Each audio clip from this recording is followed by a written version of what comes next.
संत रामपाल जी महाराज एक ऐसे महान संत जिन्होंने अपनी सतभक्ति, तत्व ज्ञान, करुणा और सेवा के बल पर समाज में नई मिसाल कायम की है। संत रामपाल जी महाराज की अगुवाई में उनके सभी सतलोक आश्रमों से समाज कल्याण के अद्भुत कार्यों ने समाज को सुनहरे भविष्य की एक नई उम्मीद दिखाई है।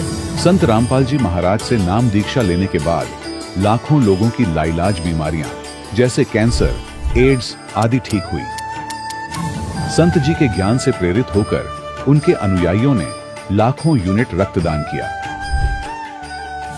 संत जी ने लाखों बहन बेटियों का दहेज मुक्त विवाह करवाया।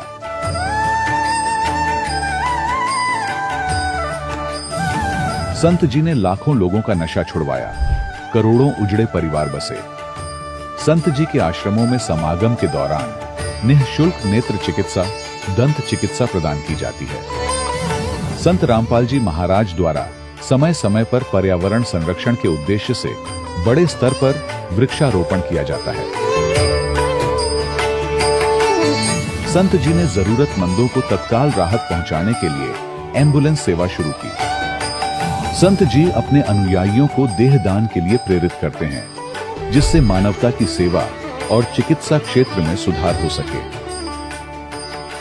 संत रामपाल जी महाराज के सभी आश्रमों में हर रोज निःशुल्क भंडारा आयोजित किया जाता है, जहां हर वर्ग, हर जाति और हर धर्म के लोग एक साथ बैठकर भोजन करते हैं।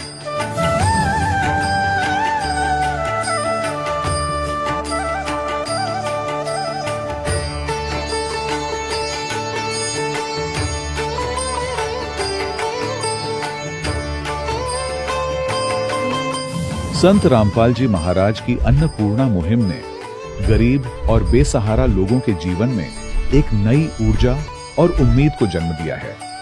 घर घर खाद्य सामग्री और जरूरी मदद पहुंचाकर संत रामपाल जी महाराज ने लोगों को दुख और मजबूरी से लड़ने की ताकत प्रदान की है।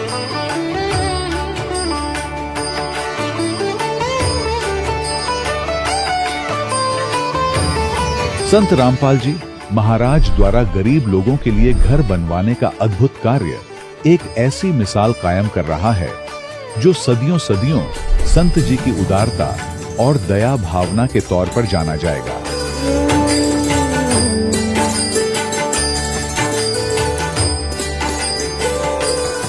संत रामपाल जी महाराज ने हरियाणा सहित भारत के कई राज्यों में आई भीषण बाढ़ से अनेक गांवों और किसानों को बड़ी राहत दिलाई। तत्काल लाखों फुट पाइप और हजारों मोटर उपलब्ध कराकर किसानों के खेतों और गांवों में भरे बाढ़ के पानी को बाहर निकालकर उनको नया जीवन दान प्रदान किया।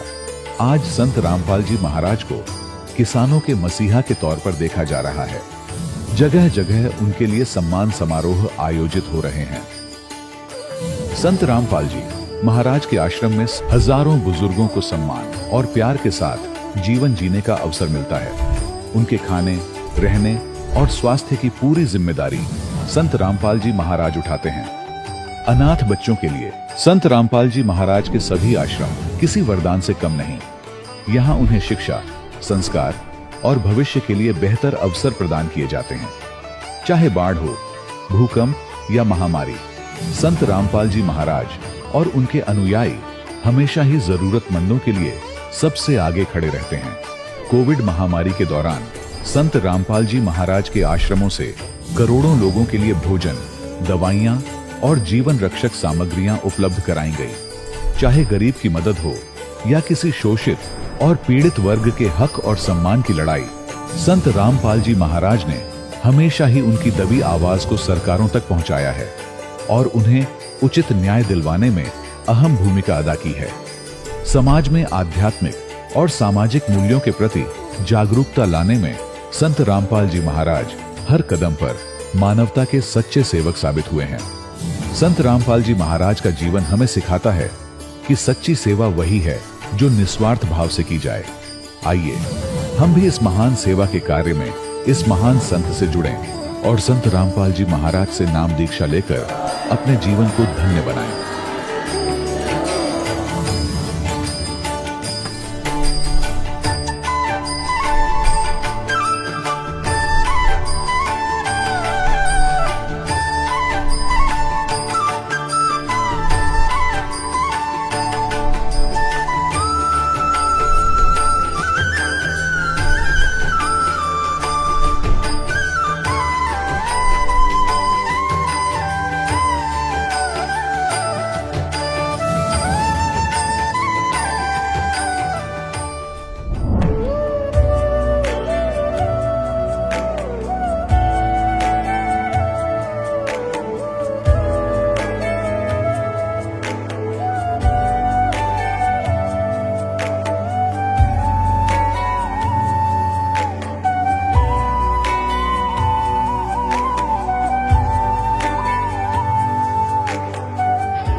प्रभु राम देव भगवान अल्लाह खुदा ईश आदि नाम एक ही शक्ति के हैं।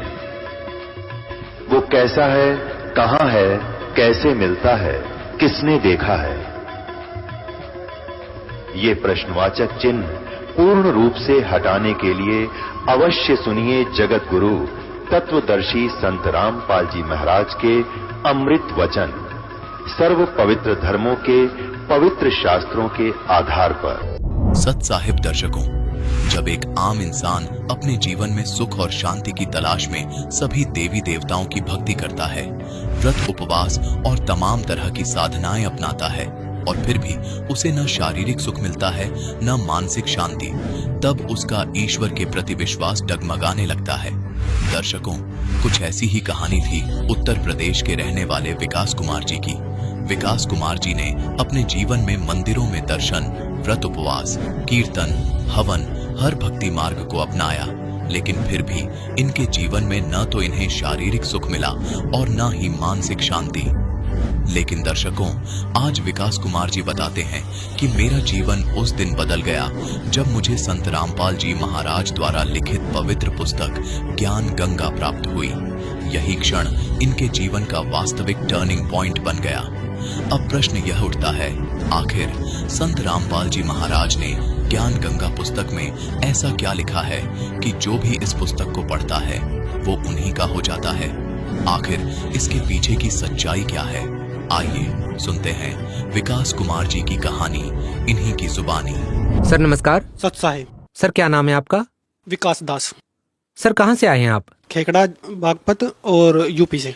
संत रामपाल जी महाराज से नाम दीक्षा लेने से पहले आप क्या साधनाएं करते थे? मैंने श्री राम जी की और जी श्री शिव जी की भक्ति करिया टूट खूब मैं उनके नाम जपता था, ओम नमः शिवाय, और जो श्री राम जी के नाम दिन रात जपता था, मतलब रात को सोते सोते भी जपता था उनके।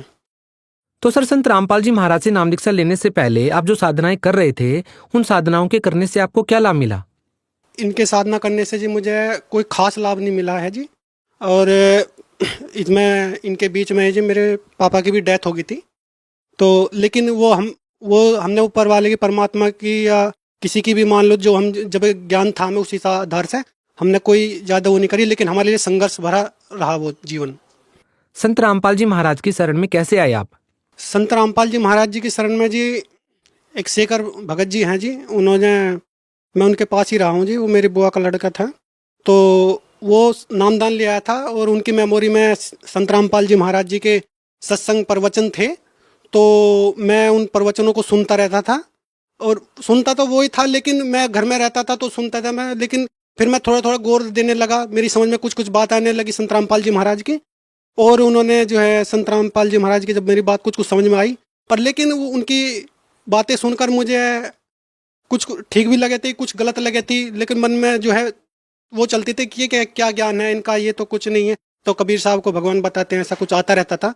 लेकिन मैंने फिर भी सुनता रहा, करीब करीब 1-1.5 साल हो गया, लेकिन फिर मेरी समझ में सारी बातें आने लगी और मुझे लगने लगा कि भाई ज्ञान तो यही है पृथ्वी पे अगर है। पर मैं नामदान नहीं ले रहा था, मतलब नाम वहाँ जा नहीं रहा था, जानबूझ के मैं हट कर बैठा था कि मैं कहा नहीं जी मैं नाम नहीं लूँगा, मैं तो श्री राम जी और मेरे श्री शिव जी यही ठीक है, मैं बहुत दिन से कर रहा हूँ, मैं इन्हें नहीं छोड़ सकता। सर संत रामपाल जी महाराज के सत्संग सुनने के बाद ऐसी कौन सी बातें आपको लगी जो आज तक किसी भी धर्मगुरु ने आपको नहीं बताई? केवल संत रामपाल जी महाराज से ही आप प्रभावित हुए? देखो जी, पहले जब शुरुआत में मैंने उनके सत्संग सुनने शुरू करे तो वे कहते थे कि कबीर परमात्मा है। मैंने ये कहा बताओ कितने भोले आदमी, कबीर तो एक कवि थे, ये परमात्मा तारे, चलो मैं कोई बात नहीं, सुन लेता हूँ, कोई बात नहीं। फिर वो परमाणु कहते थे कि इसमें लिखा है, इसमें लिखा है, कोई बात नहीं जी। फिर मैं सुनता रहा, फिर मैंने उनका वीडियो में देखा, टीवी में देखे तो वो गीता को खोल के देख रहे थे, गीता को खोल के दिखा रहे थे और गीता हमारे घर पे थी। मैंने वही गीता को चेक करा, लेकिन उसमें जिस हिसाब से बातें लिखी थी उनकी सारी सत्य थी, गीता के अनुसार जो सारी बातें थी वो सत्य थी। तो मैंने सोचा कि गीता को सत्य बता रहे तो जरूर इनकी बातों में कुछ सच्चाई है। तो मैंने वो वेदों में बताते थे, उसमें बताते, मैं सोचता था कि वेदों तो हमने कभी देखे भी नहीं है, क्या पता झूठ पता तो, लेकिन गीता की बातें इनकी सारी सच्चाई लगी, क्योंकि गीता को मैं पढ़ता था लेकिन वो समझ में नहीं आती थी। मतलब ये सोचता था कि जैसे वो बताते थे गीता में, हिंदी में गीता थी, उसमें लिखा हुआ था कि जो है 2 प्रकार के मेरे शिष्य हैं, अर्जुन को समझा रहे हैं श्री कृष्ण जी, कह रहे हैं कि मेरे 2 प्रकार के शिष्य हैं, एक तो कर्म योगी, एक कर्म सन्यासी। लेकिन उस टाइम तक कर्म योगी का और कर्म सन्यासी का तो मुझे कुछ पता ही नहीं था, ये शब्द ही ऐसे थे। पर मैं आगे आगे पढ़ते रहता था और पढ़ के ये सोच लेता था कि एक अध्याय पढ़ लिया, शायद इससे भला हो जाएगा मेरा, ठीक है ना। तो लेकिन जब वो कर्म सन्यासी और कर्म योगी के जब उन्होंने वो सत्संग सुने, मैंने गीता तो मैं पहले से पढ़ रहा था, मम्मी जी पढ़ती थी तो मैं देख लेता था। तो लेकिन जब उन्होंने उस सत्संग में बताया, अपने जो मोबाइल चलाते रहते थे उसमें जब अपने सत्संगों के माध्यम से उन्होंने बताया कि कर्म सन्यासी वो हैं जो कर्म से सन्यास लेकर पहाड़ों पे चले जाते हैं और वहां पे बैठ के भक्ति करते हैं, और कर्म योगी वे जो अपने कर्म करते करते भक्ति करते हैं, तो वो कर्म योगी हैं। तो मैं समझ गया कि मका ये बिल्कुल सही अनुवाद है और बिल्कुल सही है, क्योंकि हम भी पढ़ा लिखा समाज है, आज मैं भी पढ़ा लिखा हूँ। तो मैंने सोचा कि यही भक्ति मुझे अपनानी है, लेकिन मैं हट ही कर रहा था। पर अब समझ में मेरे आने लगी, जब मेरी गीता समझ में आने लगी तो उनका ज्ञान भी मेरी समझ में आने लगा था। और गीता को मैंने खुद जाकर चेक करा, उन्हीं श्लोक को उसी नंबर पे चेक करा, तो बिल्कुल सत्य थी संत रामपाल जी महाराज की बातें।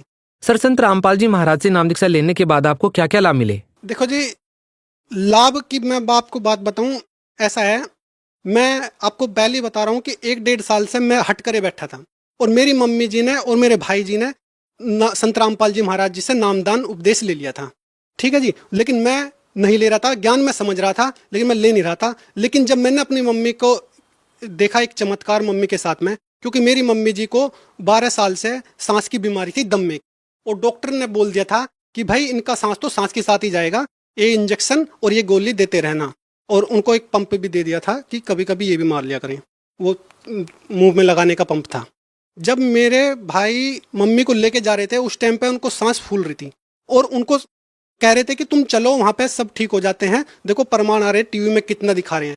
मम्मी को यकीन नहीं आ रहा था, मम्मी कह रही कि मैं कैसे जाऊं, मुझे तो ठंड लग रही है ये। फिर भी मम्मी ने थोड़ी, हमने कहा कि दवाई ले लो, साथ में दवाई रखेंगे और तुम चलो एक बार चल के दर्शन तो कर लेते हैं। तो मम्मी जी वहां पे गई थी और वहां पे नामदान लेकर आई थी, और वहां से जब आई थी तो जब हम गए थे रजाई उड़ा के लेके गए थे, और वहां से आई सोल में आई थी, चादर ओढ़ के, बस खाली चादर में, और आके और फिर कह रही थी, वहां के गुण गाते गाते मेरे सामने नहीं थक रही थी, क्योंकि मैं तो हट करे बैठा था। जब वहां के गुण गा रही थी, कह रही थी बेटा तू वहीं से नाम लेना और कहीं मत जावे, और ये श्री राम जी श्री कृष्ण जी जब आए थे तभी ये मोक्ष दे सकते हैं, अब संत रामपाल जी महाराज आ रहे हैं, ये उन भगवान का ही अवतार हैं। तो मैंने क्या सोचा, मैं कहा जब महिमा गाने लगी तो मैं कह रही थी कि वहां पे जो है ना, जो संत रामपाल जी महाराज हैं वो नामदान देते हैं, और देखो अब मैं कितनी स्वस्थ हूँ, मुझे बहुत राहत मिली है। मैं कह रहा कि मुझे भी लग रहा था, क्योंकि जब वो पहले गई थी उसकी हालत ऐसी थी, और आने के बाद ऐसी हालत, 3 दिन वहां पे रह गई थी, और वहां पे जो भोजन करा था वो उनका परहेज वाला था। मैं उन्हें कह के भेजा था कि आपका तो वहाँ चावल भी मिलेंगे, वो मिलेंगे। देखो बेटा मैंने सब खाया है वहां पे, और देख लो अब तुम। और आज मैंने दवाई, जब मैं ट्रेन में बैठी थी, जब से मैंने अब तक कोई दवाई नहीं ली, और मैं तो रास्ते में वैसे भी थक जाती थी, कमजोर थी ना, तो और मुझे भी लग रहा था, तो मैंने सोचा मैं फिर तो मैं जरूर जाऊंगा और नाम जरूर लूंगा। और लाभ की मैं अपनी बताऊं, मेरी नौकरी नहीं लग रही थी, अपना जो मैं नौकरी के लिए घूम रहा था, इधर उधर जाता था, नौकरी नहीं लग रही थी। जब मैंने सोचा कि मेरा कहीं से काम नहीं बन रहा, मेरी नौकरी भी नहीं लग रही, अब मैं संत रामपाल जी महाराज के सामने ही गिड़गिड़ाऊंगा, क्योंकि जब मैं बहुत चमत्कार देख चुका था अपने भाइयों के भी, और मम्मी का सांस जो बिल्कुल ठीक हो चुका है, आज भी मेरी मम्मी है, प्रमाण के तौर पे है, उनकी दवाइयाँ वगैरह सब कुछ है, लेकिन आज वो बिल्कुल ठीक है। और मैं उनका प्रमाण सबसे ज़्यादा इम्प्रेस हुआ, क्योंकि मैं आज मेडिकल ही लाइन में आया हूँ, और मैं इस चीज़ पे विश्वास नहीं करता था बिल्कुल भी कि भाई किसी का सांस ठीक हो सकता है, लेकिन मैंने पूरा विश्वास हो गया मुझे, तब मैं वहाँ पे जाकर नामदान लेके आया, और फिर मेरी नौकरी भी लगी। नौकरी मैंने किसी की नहीं करी, फिर मैंने अपना मेडिकल स्टोर करा, जो नौकरी थी मैं नौकरी के चक्कर में ही नहीं लगा, परमात्मा ने ऐसी मेरी व्यवस्था बनाई कि मुझे मेडिकल स्टोर करवाया, और मैंने जो है दवाइयों की लाइन में अब मेरी अच्छी 1.5 साल मुझे स्टोर करते करते हो गया, और मेरी अच्छी सेल भी हो रही है अब, और अब मेरा माइंड बिल्कुल शांत है, क्योंकि परमात्मा के ज्ञान से मुझे पता लगा कि जो संत रामपाल जी महाराज हैं, जो उनका ज्ञान है और वो जो विधि बता रहे हैं, वो तो मुझे बिल्कुल ही इम्प्रेस कर गई।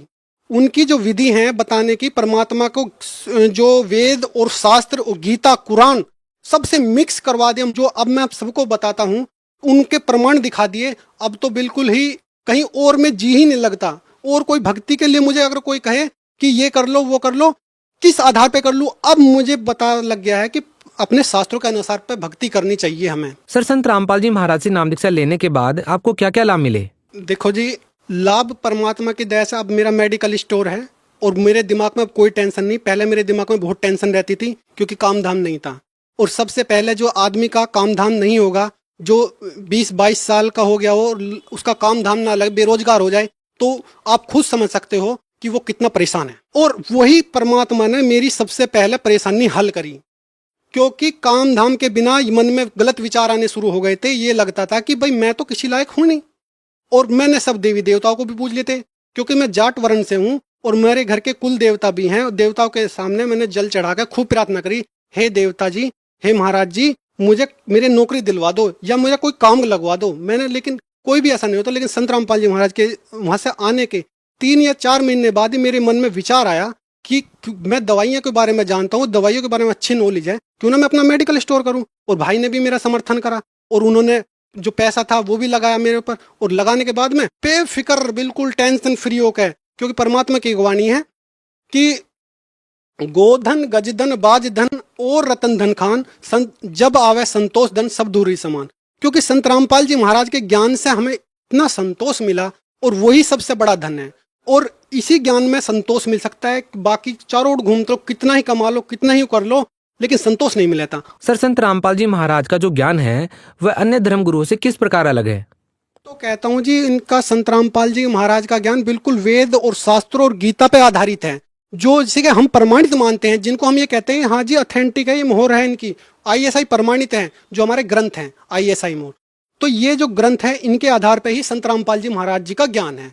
और आप जिस पे जो भी अपना, जैसे किसी पे गीता है, कोई भी चीज अगर संत रामपाल जी महाराज ने कहा है तो अपने उन पुस्तकों में मिला लो। जैसे मैंने भी मिला, मेरे पास गीता थी, मैंने उनका पहले तो ज्ञान सुना, 1-1.5 साल मैंने उनका पूरा ज्ञान सुना। और सुनने के बाद में मेरे 6 महीने के बाद ही मैंने उनका ज्ञान मिलाना शुरू कर दिया। मैंने 6 महीने तक ज्ञान सुनता रहा, तो मैंने उनका ज्ञान अपनी गीता जो रखी हुई थी उसमें मिलाया, तो बिल्कुल ओके पाया। और उनका ज्ञान अदर सबकी मैं सुनता हूँ, इधर की सुनता हूँ, उधर की, बस सब ऐसे ही कहते हैं कि आंख बंद करके चलो, लेकिन मैं कहता हूँ आंख खोल के चलो, अपने शास्त्रों को देखो। क्यों आंख बंद करके चलने की जरूरत है जब हमारे पास प्रमाण है, हमारे पास गीता है, कुरान है, ये सब कुछ है। और संत रामपाल जी महाराज जी की इतनी बड़ी दया है, और वो टीवी पे ऐसे खोल के दिखा रहे हैं कि अपने जैसे घर पे खोल के देख रहे हो तुम। उन्हीं पुस्तकों को मेन प्रकाशन भी दिखा रहे हैं, ये दिखा रहे हैं, उनके घर की छपी हुई नहीं, उनको खोल के दिखा रहे हैं। जब मैंने पहली बार उनको वेद को खोल के और वो पढ़ते हुए सुनाया तो मेरे तो अंदर झंझनाहट सी मच गई। मैं कहा अरे, वेद को खोल के सामने दिखा रहे हैं, और वेद तो हमने कभी इसका ऊपर का गत्ता तक नहीं देखा था, इतना मोटा वेद दिखाया उन्होंने। और वो दिखाया उसके अंदर जो है हमने ये देखा कि मैं बिल्कुल सही अच्छी बात है। गीता खोल के गीता में भी हमारी सारी ओके बात है, बिल्कुल उसी पृष्ठ पे उसी नंबर पे वही चीज लिखी हुई है। और देखो एक अवश्य जाने वाला पर्चा है संत रामपाल जी महाराज को, उसमें लिखा ब्रह्मा विष्णु महेश के माता पिता कौन है, किसी के पास कोई जवाब नहीं, और शास्त्रों में लिखा हुआ है शेरावाली दुर्गा अष्टांगी का पति कौन है, और वो पूरे श्रृंगार करी हुई है तो उसका पति भी है। लेकिन किसी भी हाँ ये तो मानते हैं हाँ जी दुर्गा पूरा श्रृंगार करती है तो उसका पति कौन है जी, पता नहीं जी, पता नहीं जी। तो तब मैं उसे बताता हूँ कि ज्ञान गंगा पुस्तक आती है, आप उसको पढ़िए, उसके ज्ञान को समझिए। सर, ज्ञान गंगा पुस्तक को कैसे मंगवा सकते हैं, कितने रुपए में मिलेगी ये पुस्तक? ज्ञान गंगा पुस्तक का परमात्मा ने, संत रामपाल जी महाराज जी ने बहुत दया कर रखी है ज्ञान के लिए। संत रामपाल जी महाराज ने जो है ज्ञान गंगा पुस्तक केवल 20 रुपए में मिलती है। इतनी मोटी पुस्तक है, 10 रुपए में खाली रजिस्टर नहीं आएगा, और 20 रुपए में पूरी पुस्तक आ रही है, छपी छपाई और बढ़िया पन्नों की। लेकिन और निःशुल्क भी मंगवा सकते हो आप। चैनल पे प्रोग्राम आता है, उसमें जो है एक नीचे पट्टी हुई रहती है, उसमें नंबर लिखे हुए होते हैं, उस पर आप SMS करोगे और अपना एड्रेस लिख के भेजोगे तो घर पे फ्री में ही पुस्तक वो घर पे पहुंचती है, ठीक है ना। तो बहुत ही आसान ही है ज्ञान गंगा पुस्तक को मंगवाना। परमात्मा की कहीं कहीं दया होती है, ज्ञान गंगा पुस्तक की सेवा भी होती रहती है ट्रेनों में, बस में, अगर जहाँ पे भी मिले तुरंत उस पुस्तक को जरूर ले लो। 20 रुपए मात्र उसकी सेवा है, इतनी मोटी पुस्तक है वो, और घर पे निःशुल्क आएगी। अगर चैनल देखो उसमें SMS करके उस पर अपना पूरा पता, एड्रेस, नंबर, पिन कोड वगैरह फीड करके और मैसेज कर दो, फ्री में ही आ जाएगी वो पुस्तक। तो ज्ञान बहुत आसान है। सर, भगत समाज को आप क्या संदेश देना चाहेंगे? देखिए जी, भक्त समाज को संदेश मैं ये देना चाहूँगा, देखो जी मेरे अंदर अब इस टाइम जो आपको मैं टीवी पे बोल रहा हूँ, मैं ये पूरी बात मेरी बाहर नहीं निकल के आ रही क्योंकि बहुत टाइम लग जाएगा।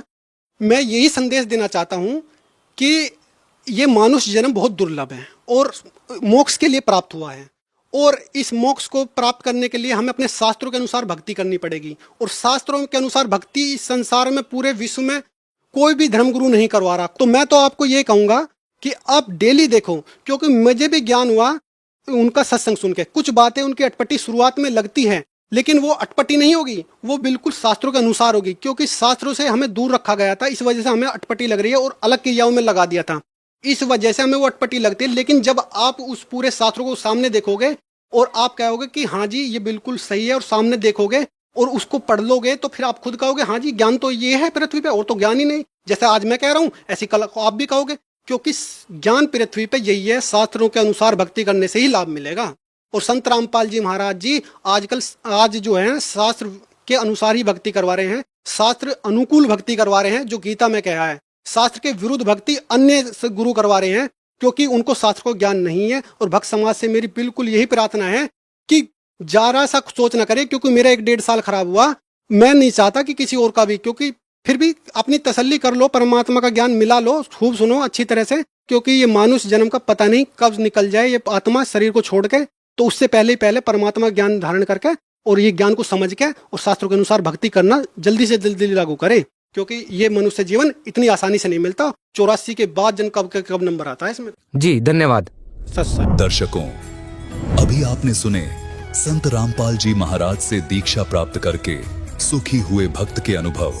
अब देखिए जगत गुरु तत्वदर्शी संत रामपाल जी महाराज के मंगल प्रवचन। उसका तरीका है कि जैसी भी आपने जर्सी स्वेटर पहन रखी है, उन्होंने आपका उतना प्रोटेक्शन कर ही रखा है, उतना बचाव है, नहीं तो नमूनिया हो लेता अब तो पहले। उसका इलाज ये नहीं है कि जर्सी और स्वेटर निकाल के फेंक दे, उसका तरीका ये है कि कंबल और ओढ़े या कोट पहन ले, और घनी सर्दी हो तो आग बाल के सेके, ताप प्राप्त करे या रजाई ओढ़े। तो इसी प्रकार जिनके पाप कर्मों की सर्दी घनी हो तो उनको थोड़ी बहुत ठूठा होती ही रहेगी, पर जान बची रहेगी, नमूनिया नहीं होगा। और जब स्वेटर जर्सियां निकाल के फेंक दी तो मां मूर्ख हो तो और जल्दी मरेगा। तो इस प्रकार इस ज्ञान को आधार बना के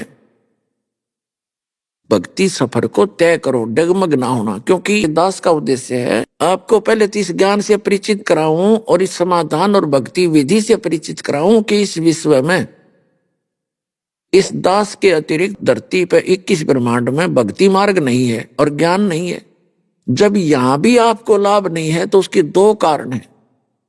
एक तो ये है आपके जो पूर्व जन्म के पापों की सर्दी ज्यादा है, और उसका प्रोटेक्शन यही है कि सिमरण बढ़ा और दान धर्म भी बढ़ा और डगमग ना हो, लगा रहे, इससे ये ठीक हो जाएगा। दूसरा कारण ये है कि आप कोई गफलत कर देते हो, आपका कनेक्शन कट गया होगा, पुनरुपदेश लेवे, अपनी गलती स्वीकार करे, भविष्य में गलती नहीं करे। जैसे कनेक्शन कट जाता है बिजली का, पावर का, तो वो पावर अपना काम थोड़ी करेगी आपके घर पर, ना पंखा चले, ना मोटर, ना चक्की, तो वो बात बिगड़गी। जो पावर ने काम करना था वो कनेक्शन ने कट गया, तो नाम सुचारू रखना पड़ेगा। तो यहां कहते हैं सतगुरु के दरबार में कमी काहे की ना, अंसा मौज नहीं पावता तेरी चूक चाकरी में।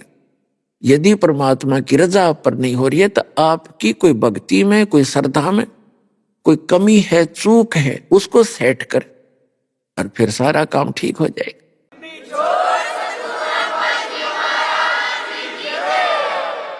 अब क्या बताते हैं कि लोहे के सताव जात है काया देश राही, और दुगने तिगने किए चौगुने किन्हु मूल गवाही।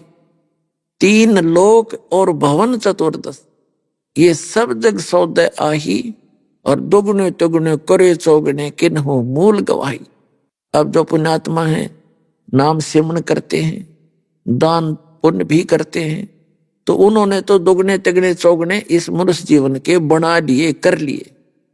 और तो इसके विपरीत कर रहे हैं, सतभक्ति करते नहीं, गलत संतों के फंसे पड़े हैं, और या कति भक्तियां नहीं करते, अपना जो पूर्व का जन्म का संस्कार से प्राप्त है उससे में मस्ती मार रहे हैं, तो वो अपना जीवन नाश कर रहे हैं मनुष्य का। फिर क्या बताते हैं, जब आप संसार छोड़कर जाओगे वहां पर यम के दूत ले जाएंगे आपको पकड़कर, जो भक्ति नहीं करते। और जो सत भक्ति करते हैं परम संत से, पूर्ण परमात्मा की, तो वो जाएंगे जहाज में बैठ के, विमान में बैठ के। कबीर साहब कहते हैं आए हैं सो जाएंगे, राजा रंग फकीर एक सिंहासन चढ़ के जहां एक बंधे जात जंजीर, मृत्यु तो सबकी होगी डेफिनेट, लेकिन उस मृत्यु में घना अंतर होगा। एक तो जहाज में बैठ के जाएंगे परमात्मा के विमान में, और एक अपराधी की तरह यम के दूत जैसे पुलिस वाले बांध कर ले जाते हैं, पकड़ कर हथकड़ी लगा कर ले जाते हैं, ऐसे बंद कर जाएंगे तो बहुत अंतर हो जाएगा। तो क्या बताते हैं परमात्मा कि वहां जब धर्मराज के दरबार में आप जाओगे तो वहां वो धर्मराज आपसे पूछेगा कि भी जिस दिन तू यहां से गया था मानव शरीर प्राप्त करके, आपको कितना सतर्क किया था कि भाई पहले बहुत गलती करके आए हो तुम, मनुष्य जीवन प्राप्त करके भक्ति ना करी, अन्य क्रियाओं में जीवन नाश करके आगे तुमने बहुत पशु पक्षियों के शरीर भोगे, और अब के ये गोल्डन चांस है, एक स्वर्ण अवसर होता है मनुष्य जीवन का और भक्ति करना। और आप भी कह रहे थे जी बस इब के पीछे गलती बनी सो बनी, आगे नहीं करेंगे। फिर वापस जाकर जब धर्मराज के दरबार में ये खड़ा होता है, इसका अकाउंट होता है भले और बुरे का, पुण्य और पाप का, भक्ति का, तो उस समय इसका वहां पर थैला खाली होता है और भक्ति वाला और पापों वाला फल होता है। तब धर्मराज उससे पूछता है, भले मानस, ए भली आत्मा, जब आप यहां से गए क्या वचन देकर गए थे? और जब मां के गर्भ में ये प्राणी होता है बच्चा, 100 बार याद करता है भगवान को दिन में, हे परमात्मा इस नरक से निकाल दे, हे भगवान आपकी भक्ति किया करूंगा, क्योंकि मां के गर्भ में इस बच्चे को पूरी चेतना होती है अपने पहले और पिछले जन्मों की, और आने वाले जन्म में जो भी कष्ट उसको उठाने हैं। तो ये वो बार बार कहता है, भगवान पीछे गलतियां बहुत करी मैंने, अब के आपने दया करी है मनुष्य जीवन, एक तो मेरा शरीर स्वस्थ ज्यों का तुम बाहर निकले, कई तो बच्चे वहीं मर जाते हैं गर्भ में, उसकी और नाड़ उलझ गए, कोई और किसी कारण से रोगी होके मर जाते हैं, उनका इतना ही संस्कार बकाया होता है। तो कहते हैं फिर परमात्मा से वहां तो अर्ज करता है, मुझे बाहर निकाल और आपकी भक्ति किया करूंगा। बाहर आते ही भूल जाता है, तेरे को सपने में भी भगवान याद नहीं आता। तो ये क्या कहता है जी, बाहर आते ही हमें भूल पड़ जाती है, पता नहीं भगवान की कैसी माया है जिस कारण से मैं भक्ति नहीं कर सका। तो परमात्मा उसकी वो फिल्म चलाता है, वो वीडियो ऑन कर देता है, कोई ना कोई भक्त, कोई बहन, कोई रिश्तेदार, रिलेटिव, नाती उसको समझा रहा है कि भाई भक्ति कर ले, मनुष्य जीवन बार बार नहीं मिलता। और सु अवसर प्राप्त हुआ है विश्व में आज के दिन सतलोक आश्रम के अंदर, चल तू नाम ले ले, क्योंकि पहले भी परमात्मा आते रहे हैं। जैसे परमात्मा कबीर जी बताते हैं, चारों युग में संत पुकारे कूक कहा हम हेल रे, और हीरे माणक मोती बरसे ये जग चुगता ढेल रे। प्रत्येक समय में परमात्मा कोई ना कोई परम संत रखता है और उसकी बहुत महिमा भी होती है, बहुत से सुख भी होते हैं, और स्वयं भी परमात्मा आते रहते हैं। लेकिन हम भक्ति ना करके कोई तो काना पे टाल देता है, फिर देखेंगे अब अभी कोई भक्ति का समय थोड़ा ही हुआ है, अभी तो हम जवान हैं, बुढ़ापे में भक्ति करेंगे। बुढ़ापे में भक्ति कर ली जी जानेगा, जिसे बुढ़ापे में भक्ति करोगे, कदे आंख बनवानी, कदे सिर में दर्द, कदे दांत निकलवाने, कभी सारा शरीर कमजोर हो जाता है, बुरा हाल हो जाता है जीव का। कहते हैं जिनको बचपन से ही भक्ति मिल रही है उनकी तो पुनों का कहना ही क्या है। और ये बुजुर्ग भी दुख ना माने, कदे न सोचे भाई क्या बनेगा, हम तो बुढ़े हो गए, भक्ति ना बने ना, भक्ति अब भी बनेगी। लेकिन जो बिल्कुल भक्ति नहीं करते उनके विषय बताया जाता है कि वो न्यू सोच के चलते हैं कि बुढ़ापे में देखेंगे, फिर देखेंगे। और भक्ति का कोई टाइम थोड़ा होता है। छोटी उम्र के 3 वर्ष का बालक खूब बोलने लग जाता है। वेद में भी प्रावधान है कि 3 वर्ष के बालक को परमात्मा के नाम की शिक्षा पर लगा देना चाहिए। तो हम 3 वर्ष के बच्चे को प्रथम मंत्र दे देते हैं, उसके शुभ कर्म बनने शुरू हो जाते हैं। जब तक वो बालक 3 वर्ष का होता है, बेटा या बेटी, तब तक वो उसका प्रारब्ध और उसके माता पिता के द्वारा किए गए संस्कार जो भक्ति कर रहे हैं उनसे उनको राहत मिलती है, उनके पुण्य कम नहीं होते, परमात्मा का विधान अनुसार उनकी रक्षा होती है उन माता पिता के कारण। और 3 वर्ष का बालक जब हो जाए उसको नाम से जोड़ देना चाहिए और उसके फिर साथ में परमात्मा दया करेंगे। और छोटे बच्चे की सभी जो गलतियां भी अक्षमा होती हैं। और जब बच्चा द्वितीय मंत्र प्राप्त कर लेता है 8 वर्ष के बाद, अब हम पहले 10 वर्ष में देते थे, अब 8 वर्ष का होते ही हम सतनाम दे देते हैं, तो उसको माफी होती है और उसको सतर्क रखे, नाम खंड ना करें, क्योंकि थोड़ा थोड़ा जब वो समझदार होता जाता है उसको इस मार्ग से डराए और फिर इस मार्ग पे लगा रहे, तो फिर उसको सतनाम दे दिया जाता है। तो इस प्रकार ये भक्ति का कर्म आपका प्रारंभ होता है। सत भक्ति मिलने के बाद जीव का जो जीवन है वो सफल होता है। तो कहने का भाव ये है कि वो क्या कहता है वहां पर कि हे भगवान हमारे को किसी ने बताया नहीं, तो फिर उसको ये याद दिलाया जाता है कि देखो ये व्यक्ति आपको क्या कह रहा था और आप क्या बकवाद घड़ रहे थे, किसने देखा भगवान, देखी जागी हैं। तो पुण्यात्मा जैसे आप जी प्रथम बार किसी अपने मित्र से या कोई रिश्तेदार से प्रथम बार जिक्र चलाते हो जो इस मार्ग में नहीं लगा हुआ है, तो आप उनको समझाने की चेष्टा करते हो, भक्ति कर लो, भक्ति ना करोगे तो गधे कुत्ते सूअर बन जाओगे।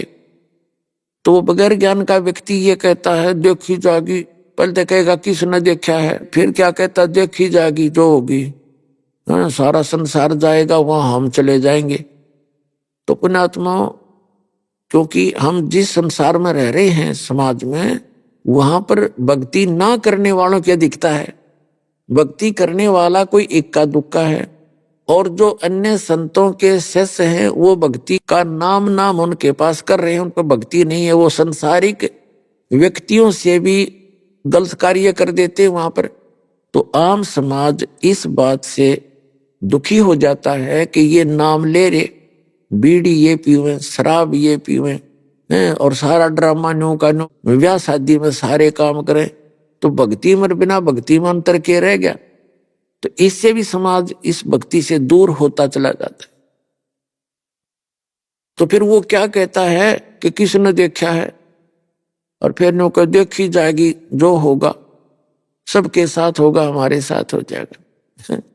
अब फिर गधा अपने पास से क्या देखेगा तू, फिर तो कुमार देखेगा, 2.5 मन का बोरा कट पे मारेगा लठगट्टियां पे।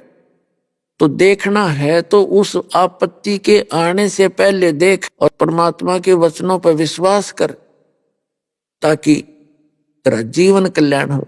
तो उस समय तो ये कह रहा था वो व्यक्ति जब अब धर्मराज के पास खड़ा है और किसने देखा देखी जाएगी, तो उस समय वो एक बहाना मिलाता है कि हे भगवान मुझे पता ना लग गया, हे परमात्मा मुझे किसी ने बताया कोई नहीं भक्ति कर ले, मुझे ज्ञान नहीं था, बाहर आते ये पता नहीं कैसे पत्थर पड़े बुद्धि पर। तब उसका वो वीडियो चला दी जाती है, वो दोनों बतलाते दिखाई देते हैं और आप क्या बोल रहा होता है, तब वो नीचे गर्दन कर लेता है। तब धर्मराज कहता है चल बन गधा। तो पुण्यात्माओं परमात्मा कहते हैं आछे दिन पीछे गए गुरु से किया ना हेत, अब पछतावा क्या करे मेरा चिड़िया चुगी खेत। तो समय रहते लाभ उठाने से ज्यादा लाभ होता है। अभी जो दूसरा प्रसंग ये था कि कोई बूढ़ा बुजुर्ग वृद्ध व्यक्ति बहन माता व्यक्ति को ये ना सोच बैठे कि भी हम तो बूढ़े हो गए और अब क्या बनेगा। देखो उनके लिए बहुत बड़ा, उनके लिए भी गोल्डन चांस है कि जो जीवन गया वो तो बाढ़ में गया, उसका तो उसमें तो पाप इकट्ठे करे हैं, पुण्य तो हुआ ही नहीं। फिर भी अब ये सोचकर, जैसे एक उदाहरण देता है दास, एक समय एक गांव में सत्संग कर रहा था ये दास। पहले गांव में जाते थे, 3 दिन वहीं उनके घर पाठ करते थे, 3 दिन सत्संग सुनाते थे माइक स्पीकर लगा के। जिनके हम सत्संग कर रहे थे उनका पिता उस समय लगभग 60-70 वर्ष का हो चुका था, 65 के आसपास। तो वो सत्संग के विरोधी था, उनके घर में सत्संग हो गया, वो दूसरे लड़के के घर में रहता था। अब स्पीकर हमने लगा दिया। अब बुढ़ा ने नींद भी कमाया करे, रात ने कुछ होके गणे पिया करता, हुक्का ज्यादा पीता था, तो सत्संग सुनता रहा, रात जागता रहा। अब स्पीकर चलेगा तो कान बंद क्यों कर आदमी, नफरत तो थी उसको, कान तो बंद नहीं कर सका। तो उसने पहले दिन सत्संग सुना, दूसरे दिन सुना, और तीसरे दिन वो आके वहां आ गया जहां सत्संग कर रहे थे। अब जिस लड़के के घर पे सत्संग हो रहा था उसने नाम ले रखा था, तो उसकी पत्नी बता रही थी, जी मुझे तो इतना डर लग गया, ये बूढ़ा पता नहीं के कहेगा महाराज जी ते अरे कदे बेइज्जती ना कर दे। तो उस बूढ़े के, उस भगत के आंखों में आंसू आ गए, आंसू आने शुरू हो गए।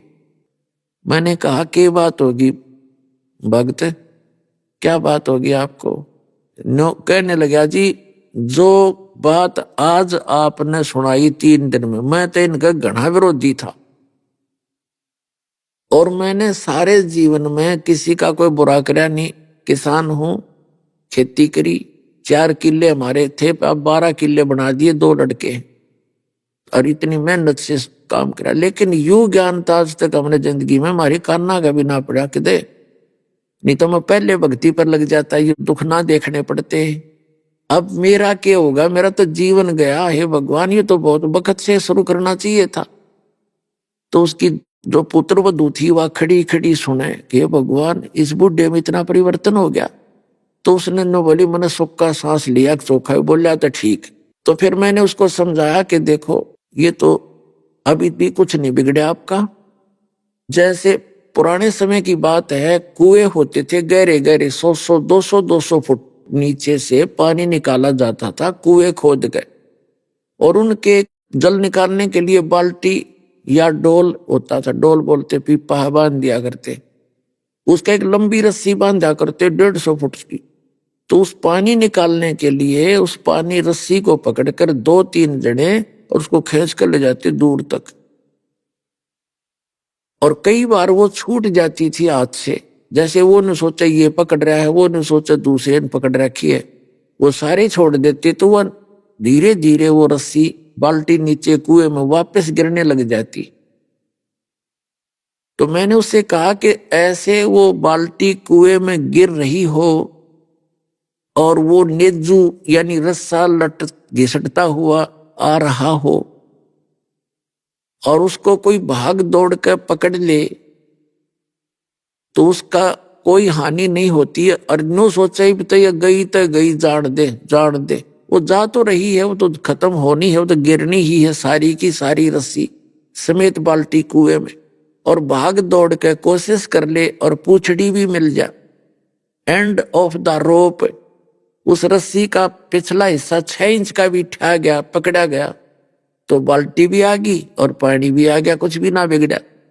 तो ये मनुष्य जीवन रूपी बाल्टी आपकी जाली तकरीबन, और अब ये पूछड़ी सी रह रही है, इसने पकड़ ले, नाम ले और ये हुक्का त्याग दे सारी बुराई। ने बोला जी हुक्का हुक्का पीऊं और कोई बुराई नहीं मेरे में, शराब भी नहीं पी कभी जीवन में और किसी का बुरा सोचा भी नहीं। मतलब ही तो आपको ये घर बैठे मार्ग मिल गया, न ऋषियों ने ना मिला, उन्हें सिर पटक लिए सारे पुण्यात्मा थे, बैटरी चार्ज थी आपकी, वो डिस्चार्ज होगी, खत्म होगी, आपने कुछ नहीं किया, आपका पूर्व का संस्कार मिला और अब आप शुरू कर दो। उसने भक्ति शुरू कर दी, 10 साल और जिया वो, 12 साल, और खूब भक्ति करी, सारा शरीर स्वस्थ आखिरी दम तक। ने बोला जी कदे जुखाम भी नहीं हो लिया, नाम लिए पाछे सारी बुराई छूट गई, यानी उकाली। तो पुण्यात्माओं अब इस प्रकार सत बारक के बारे में बताते हैं कि फिर ये दम टूटे पिंडा फूटे हो लेखा दरगाह माही, उस दरगाह में मार पड़ेगी तेरी यम पकड़ेंगे बाही। जब वहां जाओगे यम के दूत पकड़ के ले जाएंगे, यहाँ चाहे राष्ट्रपति बन रहा हो इस पृथ्वी का, पूरी पृथ्वी का, भगवान के दरबार में इस सत भक्ति और गुरु से प्राप्त नाम प्राणी की ही वहां इज्जत रहती है। ना वैसी बिरान माटी करें, उनका कोई ना देखता यू क्या था, उनको सब पता है क्या था, ये पिछले जन्म पुण्य कर्म थे, उनके कारण से प्रधानमंत्री बन गया, भक्ति करी नहीं, अगले जन्म में गधा बनेगा वो। बताए यहाँ का खाक सुख है ये? एक नहीं, आपको असंख्य प्रमाण दिखा दें। कबीर साहब कहते हैं, कबीर हरि के नाम बिना ये राजा रसब हो और माटी लदे कुमार के, फिर घास ना नहीं रह कोई। पुण्यात्माओं, जब हमें ये ज्ञान होगा कि सचमुच जो ज्ञान हमें दिया जा रहा है ये सारी सत्य हैं, तो तब हमें उस बात की दृढ़ता होगी और बुराई छूटेगी, भगवान में रुचि बढ़ेगी। आपको एक थोड़ी सी झलक दिखाते हैं कि जो भक्ति भी कर रहे हैं और पूर्ण परमात्मा की भक्ति उनको मिली नहीं, और जैसे जिस स्तर की वो साधना करते हैं और सच्ची लगन से करते हैं, फिर भी उनके जन्म और मृत्यु का यो दीर्घ रोग नहीं कटता। और हमारा उद्देश्य है इस परमात्मा कबीर जी का, जो हमारे सब के मालिक हैं, पूरे विश्व के सभी प्राणियों के वो एक ही मालिक, एक ही मात्र परमात्मा हैं, हमारे पिता हैं, हमारे जनक हैं, हमारे दुख में दुखी होने वाले वही हैं। तो उन्होंने ही आकर के हमें ये ज्ञान दिया है कि जो ये सत भक्ति आप नहीं करोगे, जो मैं बताने आया हूं, परमात्मा कहते हैं कबीर जी, उसके अतिरिक्त आप किसी भी सतर्की से सच्ची लगन से भक्ति कर रहे हो तो भी आपका जन्म और मृत्यु का रोग नाश नहीं होगा। जैसे श्रीमद् भगवत गीता अध्याय नंबर 2 के श्लोक नंबर 12 में, अध्याय नंबर 4 के श्लोक नंबर 5 और 9 में, गीता अध्याय नंबर 10 के श्लोक नंबर 2 में गीता ज्ञानदाता कहता है कि अर्जुन, तेरे और मेरे बहुत जन्म हो चुके, तू नहीं जानता, मैं जानता हूं। फिर गीता अध्याय नंबर 8 के श्लोक नंबर 5 और 7 में ये कहता है कि मेरी भक्ति कर और युद्ध भी कर और मुझे ही प्राप्त होगा, तू चिंता मत करे, शोक ना करे। फिर गीता ज्ञानदाता से अर्जुन ने पूछा 7वें अध्याय के 29वें श्लोक में कि आपने 29वें श्लोक में जिस तत्ब्रह्म के बारे में बताया है, जो व्यक्ति जरा और मरण से छूटने का प्रयत्न करते हैं, यानी जरा माने बुढ़ापे का कष्ट और मरण माने मृत्यु, तो वो उस तत्ब्रह्म से परिचित हैं, सारे अध्यात्म ज्ञान से परिचित हैं और सभी कर्मों से परिचित हैं, वही प्राणी उस जरा और मरण के संकट से छूटने का प्रयत्न करते हैं। इस संसार की किसी वस्तु की वो डिमांड नहीं करते, इच्छा नहीं रखते। तो अर्जुन ने 8वें श्लोक में गीता में पूछा कि किम तत्ब्रह्म, वो तत्ब्रह्म क्या है? 8वें अध्याय के 3रे श्लोक में गीता ज्ञानदाता ने उत्तर दिया कि वो परम अक्षर ब्रह्म है। अब गीता ज्ञानदाता अध्याय नंबर 8 के श्लोक 5 और 7 में अपने विषय में बताता है कि मेरी भक्ति कर, मुझे प्राप्त होगा, इसमें कोई शंका नहीं, लेकिन युद्ध करना पड़ेगा। अपना मंत्र बताता 8वें अध्याय के 13वें श्लोक में कि ओम इति एकाक्षरम ब्रह्म व्यवहारण मां मनुष्यमन यह प्रियाति तदम देहम सयाति परमाम गति। मुझ ब्रह्म का गीता ज्ञानदाता ये ब्रह्म है, श्री कृष्ण जी प्रवेश करके बोल रहा है। मुझ ब्रह्म का केवल एक ओम अक्षर है और कोई मंत्र नहीं है। इसके अतिरिक्त जो जाप करते हैं, वो अन्य मंत्र दिए जाते हैं, वो मोक्ष मार्ग के नहीं है, वो शास्त्र विदिता का मनमाना आचरण है। कहता है मेरा एक ओम मंत्र है, जो इसका साधना अंतिम सांस तक करता है तो ओम से मिलने वाली जो परम गति है वो आपको प्राप्त हो जाएगी। लेकिन युद्ध भी करना पड़ेगा, मेरी भी जन्म मृत्यु होती है, तेरी भी होती है, ये होती ही रहेंगी।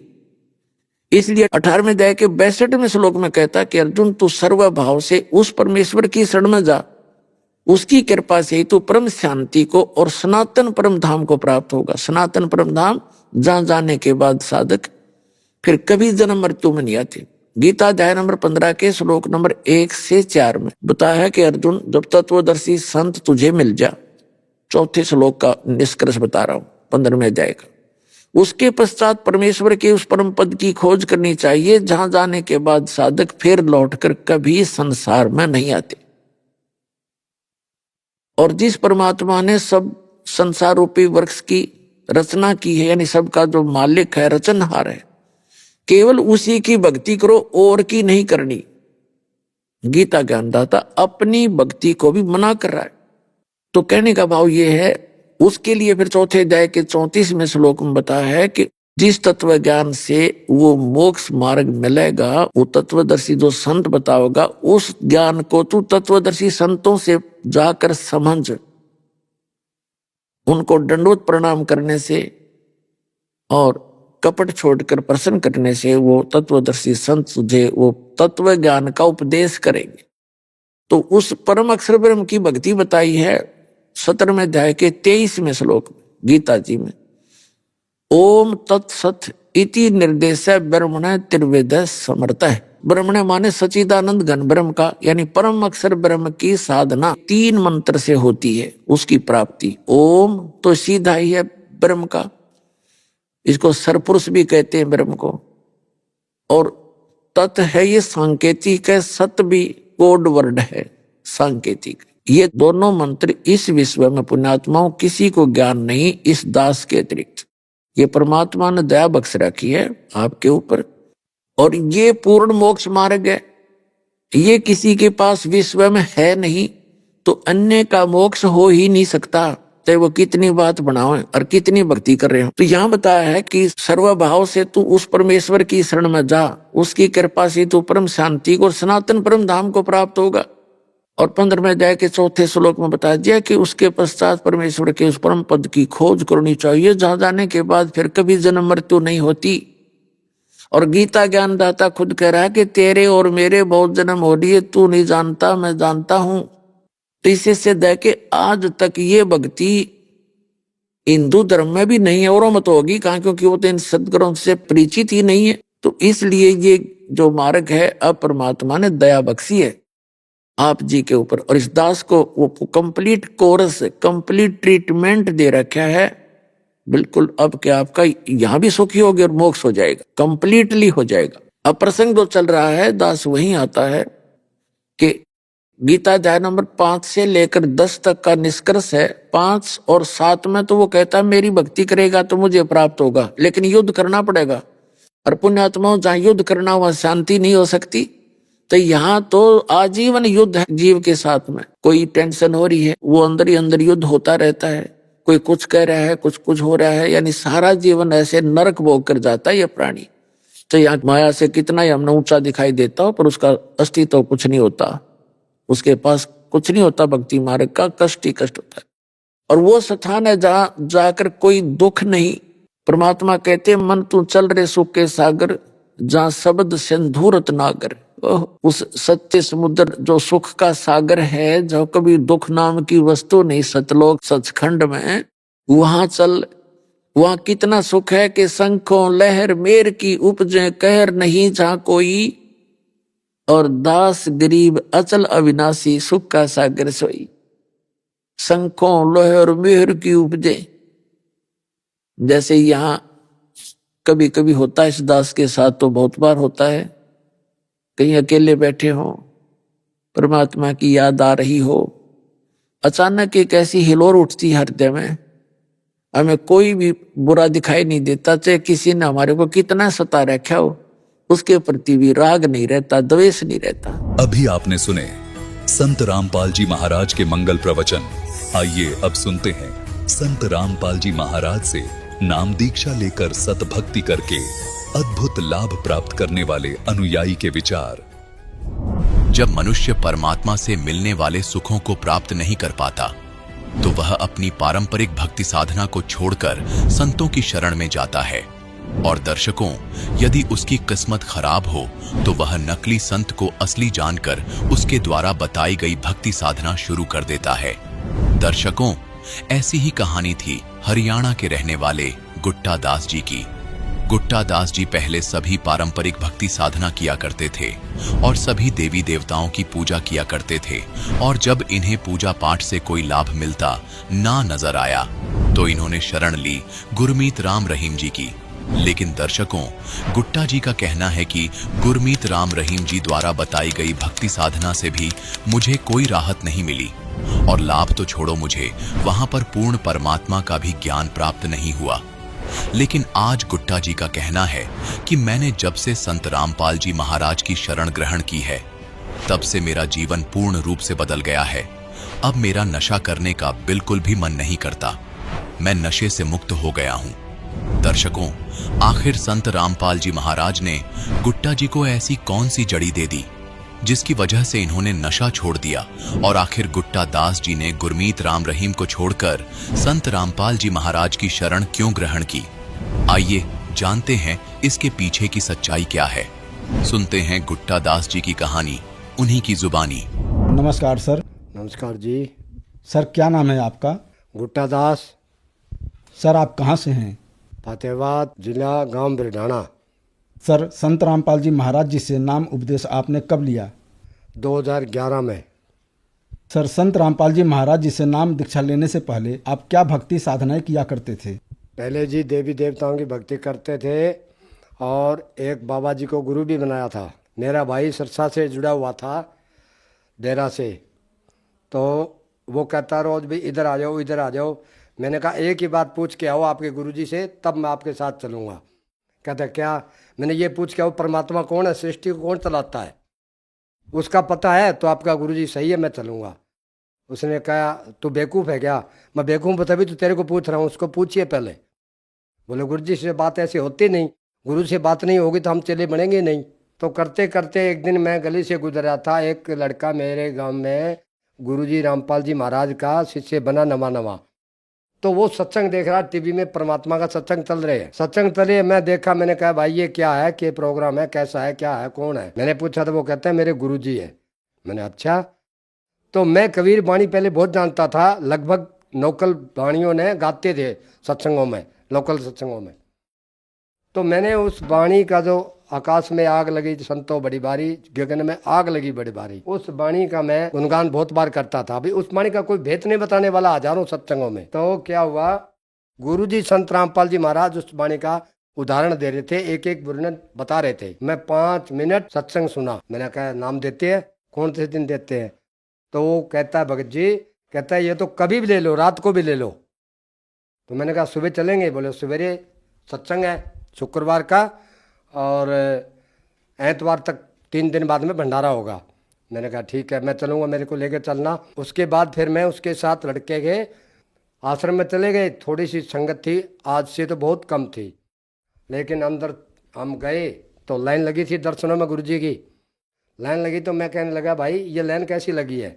एक भगत जी ने पूछा, तो वो कहता है गुरुजी के दर्शनों में। मैंने कहा चलो गुरुजी के दर्शन में तो पहले गुरुजी के दर्शन कर लेते हैं, और काम तो बाद में करेंगे, चाय खाना पीना जो भी देखेंगे। तो मैं लाइन में, मेरे को किसी ने नहीं रोका टोका, मैं सीधा गुरुजी के पास चला गया। और गुरुजी आशीर्वाद देते देते आगे निकले तो मैंने बोल दिया, मैंने कहा सत साहिब जी। गुरुजी ने एकदम देखा, भी कैसे बोल रहा भगत जी? मगा जी मैं दीक्षा लेने आया हूँ। गुरुजी हंसे एक बार, हंस के कहता बेटा नाम लिए बगैर आप कैसे आ गए, अंदर कैसे आ गए मेरे पास? मैंने कहा आपने बुलाया हम आए, मुझे किसी को नहीं रोका, किसी को नहीं टोका है। मैं कहता महाराज जी आप दीक्षा दोगे तो लूँगा, यानी ये जैसे धन सतगुरु वाले और देते हैं चेले पहले, ऐसे मैं नहीं लूँगा किसी और से। बेटा वहीं चल, मैं वहीं आता हूँ। एक सेवादार ने भेजा गुरुजी ने, और टीवी से हमारे को नाम दीक्षा गुरुजी ने दिया। सर संत रामपाल जी महाराज जी से नाम दीक्षा लेने के बाद आपको क्या लाभ मिले? जी लाभ तो वैसे तो बहुत लाभ हुआ है। सबसे पहला लाभ तो मेरी ज़िंदगी खुद की बन गई, और मेरा जीवन मरने का छुटकारा हो जाएगा 101%। पूरे परमात्मा है, पूरे सतगुरु है, ठीक है। और इसके बाद क्या है, मैंने मन ही मन में प्रार्थना करती 2-4 बार गुरुजी से, परमात्मा ऐसा दिन दीजिए जो मेरे घर में कोई भक्त आत्मा आए, यानी मेरा भी सहयोग बने। पूरे परिवार में अकेला भक्त हूँ मैं, 4 घरों में। तो करते करते एक दिन लड़के ने क्या किया, मैं सत्संग में गया था, पीछे से उसने शराब पिया, गुरुजी के पोस्टर लगे, फाड़ फूड़ के सारे उतार के पीपे में डाल दिया। मैं 3 दिन बाद आया, देखा तो मुझे रोटी अच्छी नहीं लगी। मैं परमात्मा जैसे अब आपकी लीला आप क्या करोगे?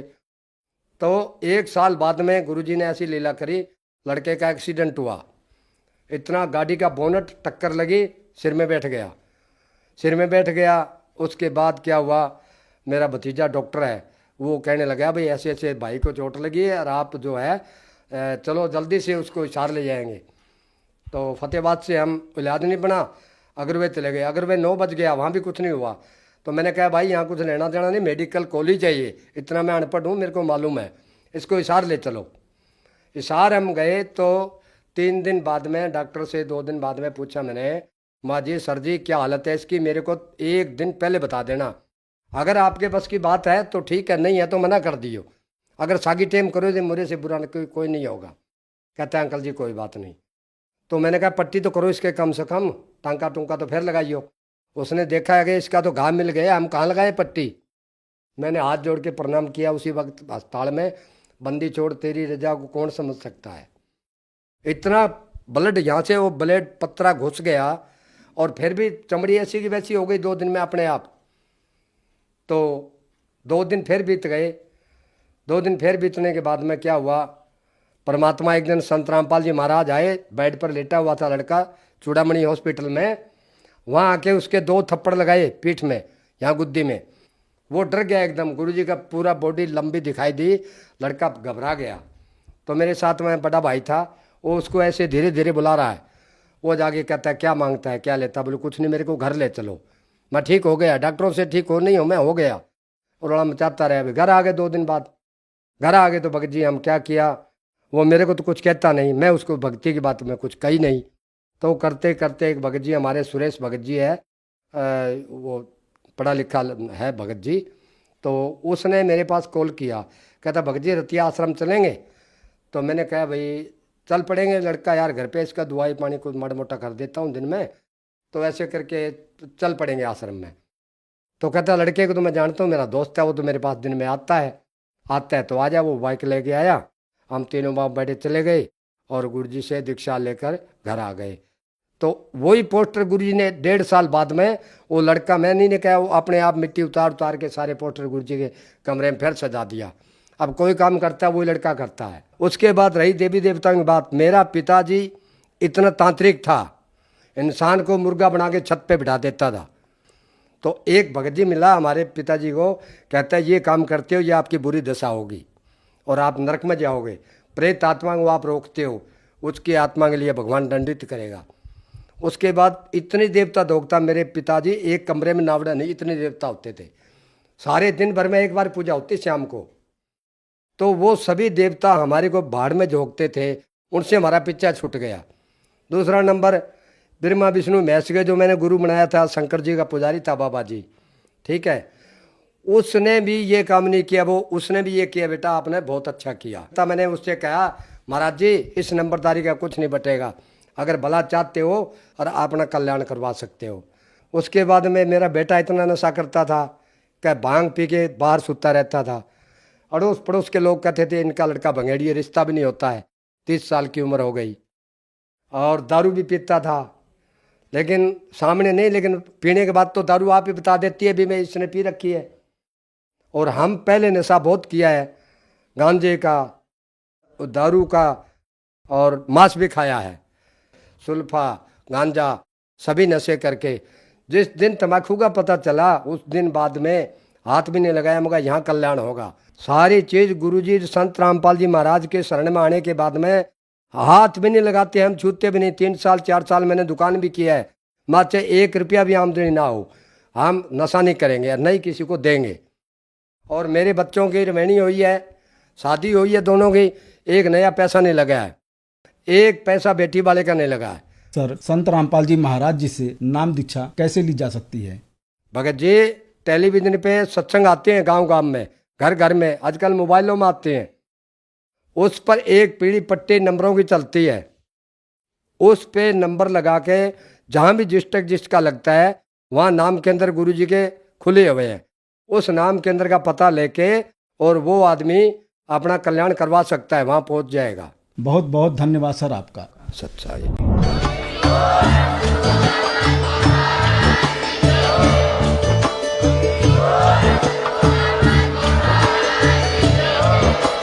आप सुन रहे थे जगत गुरु तत्वदर्शी संत रामपाल जी महाराज जी के मंगल प्रवचन। अधिक जानकारी के लिए विजिट कीजिए हमारी वेबसाइट www.jagatgururampalji.org। संत रामपाल जी महाराज जी के शुभ आशीर्वाद से पूरे विश्व भर में 500 से भी ज्यादा नाम दीक्षा केंद्र हैं, जिन पर संत रामपाल जी महाराज जी द्वारा ऑनलाइन निःशुल्क नाम दीक्षा दी जा रही है। अपने नजदीकी नाम दीक्षा केंद्र का पता करने के लिए संपर्क करें 8222880541।